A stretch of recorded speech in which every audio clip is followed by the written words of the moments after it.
ಮೀಸಲಾತಿ ವರ್ಗೀಕರಣ ಜಾರಿಗೆ ಒತ್ತಾಯಿಸಿ ಪ್ರತಿಭಟನೆ.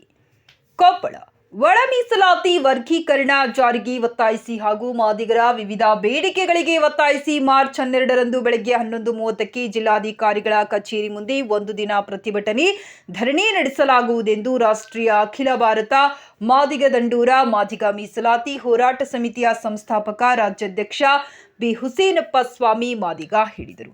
ಗುರುವಾರ ನಗರದ ಪತ್ರಿಕಾ ಭವನದಲ್ಲಿ ಸುದ್ದಿಗೋಷ್ಠಿ ಉದ್ದೇಶಿಸಿ ಅವರು ಮಾತನಾಡಿ, ನ್ಯಾಯಮೂರ್ತಿ ಸದಾಶಿವ ಆಯೋಗದ ವರದಿಯಂತೆ ಪರಿಶಿಷ್ಟ ಜಾತಿಯ ಒಳ ಮೀಸಲಾತಿ ಜಾರಿ ಮಾಡಲು 7 ಜನರ ನ್ಯಾಯಮೂರ್ತಿಗಳ ಸಂವಿಧಾನ ಪೀಠವು ಒಳ ಮೀಸಲಾತಿಯನ್ನ ಜಾರಿ ಮಾಡಲು ಆಯಾ ರಾಜ್ಯ ಸರ್ಕಾರಗಳಿಗೆ ಅಧಿಕಾರ ಕೊಟ್ಟಿದೆ. ಹೀಗಿದ್ದೂ ಕೂಡ ಸಂವಿಧಾನ ಪೀಠ ಆದೇಶವನ್ನ 6-7 ತಿಂಗಳು ಕಳೆದರೂ ಪರಿಶಿಷ್ಟ ಜಾತಿಗಳಲ್ಲಿ ಒಳ ಮೀಸಲಾತಿಯನ್ನ ಮಾದಿಗರಿಗೆ ರಾಜ್ಯ ಸರ್ಕಾರ ನೀಡುವಲ್ಲಿ ವಿನಾಕಾರಣ ಕಾಲಹರಣ ಮಾಡುತ್ತಾ ಬಂದಿದೆ.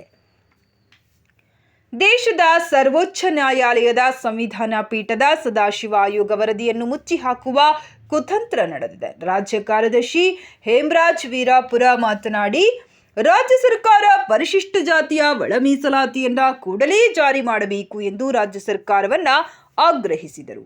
ಸುದ್ದಿಗೋಷ್ಠಿಯಲ್ಲಿ ಮಾದಿಗ ದಂಡೂರ ಮೀಸಲಾತಿ ಹೋರಾಟ ಸಮಿತಿಯ ಮುಖಂಡರಾದ ಹನುಮಂತಪ್ಪ ಉಪಸ್ಥಿತರಿದ್ದರು.